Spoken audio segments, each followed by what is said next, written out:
Hello and welcome to this debut painting guide from joffminiatures. Today we will be focusing on the Mynnarkh Necron Dynasty.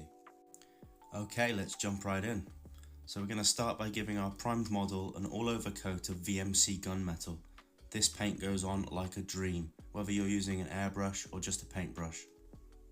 Just make sure you're getting a nice even coat all over the model. Next up, we're going to slap on the Skeleton Horde contrast paint from GW. Just try not to let this pool too much, but otherwise just go to town. This will start the staining and aging process of this steel armor. Okay, now we're going to do basically the exact same thing, but this time with Seraphim Sepia. Just slap it on all over the model, but try not to let it pool again. Okay, now because there's so many metal parts on this model, we want to start differentiating the different elements. So I've just taken some AK gunmetal and coated the weaponry.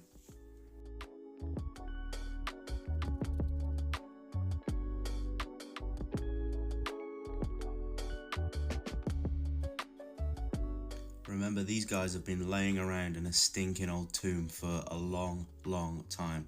So I'm just going to cover this in Agrax Earthshade just to make it look a bit more old.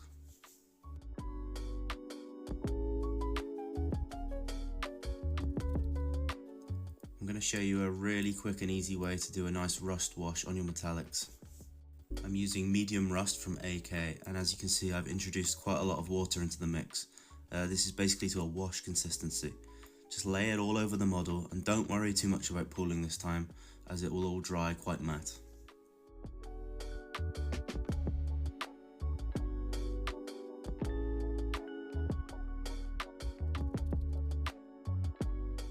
Okay, it's time to grab yourself a dry brush. I'm using Fresh Metal from Scale Colour. This is a great warm metallic, and just very lightly dry brush your model. This will just bring some life back to the metallics. Just make sure that you catch all the edges on the gun as well. Okay, super simple bit now. You'll see we have all these little cables on the Necrons. I'm just going to paint those in black. Here, a nice simple edge highlight with some dark grey. Just raise those areas. Now we get to the real fun, that hot orange glow on the weaponry and all the sigils.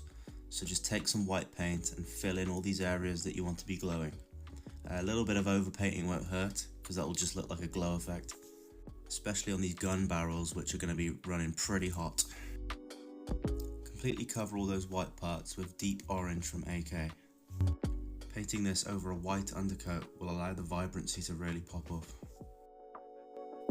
I personally don't know a lot about Necron lore, so if you know any gruesome facts about the Necrons, or you just have any questions about the paint job that I'm showing you, drop them in the comments below. I'm now going to add a drop of deep yellow from AK onto my palette. So I will just start mixing in the yellow to the orange and just raising the values. Just keep on adding small amounts of yellow into that orange mix. I'd say this is looking about right for what you're after. You definitely don't want to go too yellow too soon. You want to build it up nice. So we're just going to add that in, leaving the old orange to show behind.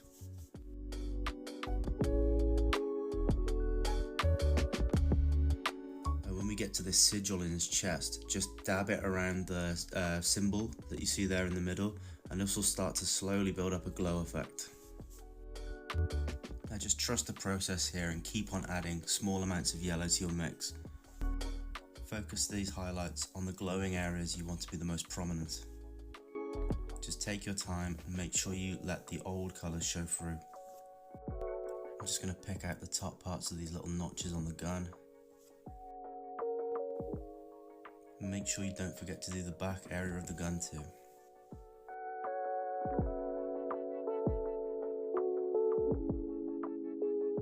Now when we get to the chest area, I'm just going to pick out the raised parts on the Necron sigil. This is where we're going to start selling that glow effect. So now we've mixed up to where we're going to be basically just using pure yellow. Very carefully paint in a nice thin line on these gun coils and just dot the notches on the guns.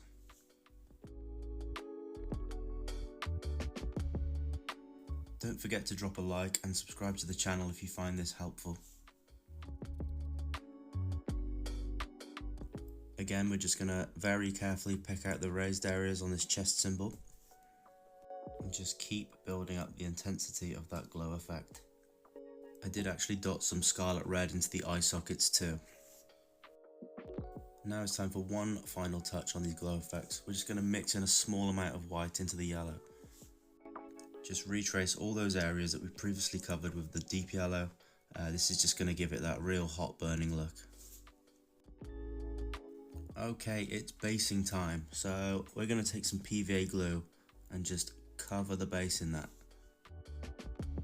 My client wanted an alien Death World vibe for the basing, so I've got this pre-mixed from Geek Gaming Scenics of sort of black sand and orange crystals, so I'm just going to dip it in there and get it all over the base. And just give it a quick tap tap tap to get rid of that excess.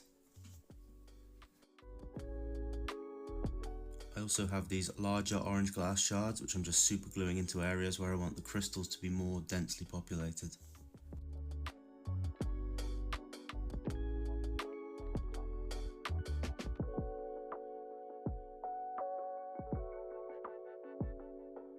Now we're going to play around with some pigment powders. I've got this really cool neon purple one, which I got for super cheap, so I'm just going to dab it around the bases of the crystals to really add to that glow effect. Just gently work it in at the base of these crystals. This purple is going to really complement the orange and make it really zing.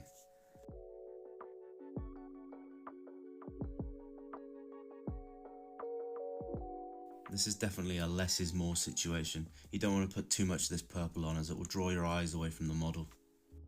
I've got a few more pigment powders here. I've got dark slate grey and light sienna. So I'm just going to take the dark slate grey and just mash it in around this black sand. It's just going to add some realism to your environment. Same again with the light sienna, just pick out smaller areas that you want to raise the value of. And we're basically done with this paint scheme. There's just one last thing to do, and that is to paint the rim. I've gone for a black rim in this case.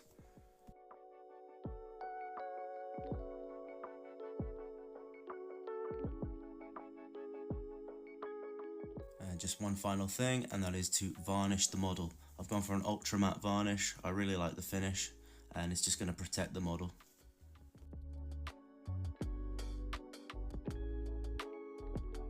I'm just going to give it a few blasts with the airbrush.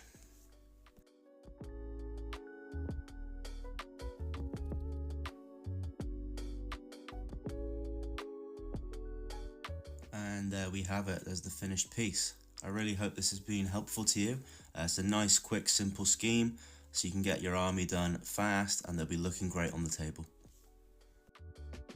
Once again, if you have any questions, please drop them in the comments below and I'll get back to you.